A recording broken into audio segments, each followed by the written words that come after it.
ngayong 2013.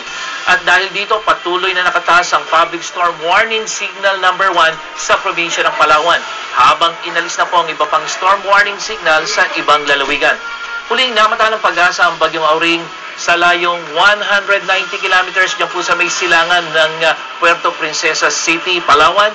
Taglay ang lakas na hangin, aabot sa 55 kilometers per hour near the center, at kumikilos ito pakanduran sa bilis na 28 kilometers per hour.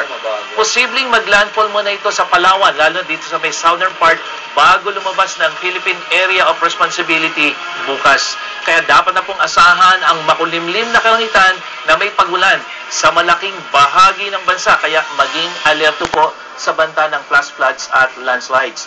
Mataas din ang alon sa silangang baybayin ng ating bansa, lalo na dito sa Luzon at Visayas, maging sa Hilaga at Kandurang baybayin naman ng Hilagang Luzon, at yan po ay dahil sa hanging amihan, at dito sa Kanlurang baybayin ng Southern Luzon dahil naman po sa bagyong si Auring. Kaya inaabisuhan po yung mga maglalayag at mga mangingisda na iwasan muna ang mga nabanggit na baybayin, Mike.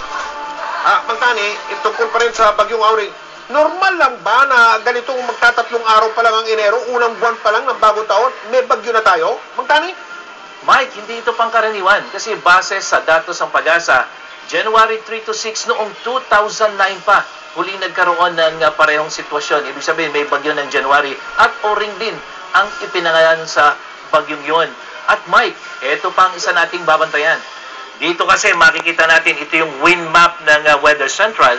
May isang posibleng panibagong sama ng panahon dito sa bahaging ito ng Pacific Ocean, at posibleng ito ay pumasok sa ating Philippine Area of Responsibility pwedeng sa Sabado o Linggo.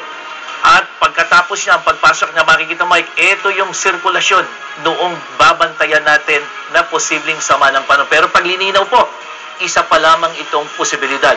Maaari kasing hindi mabuo yung sama ng panahon na ating tinitingnan.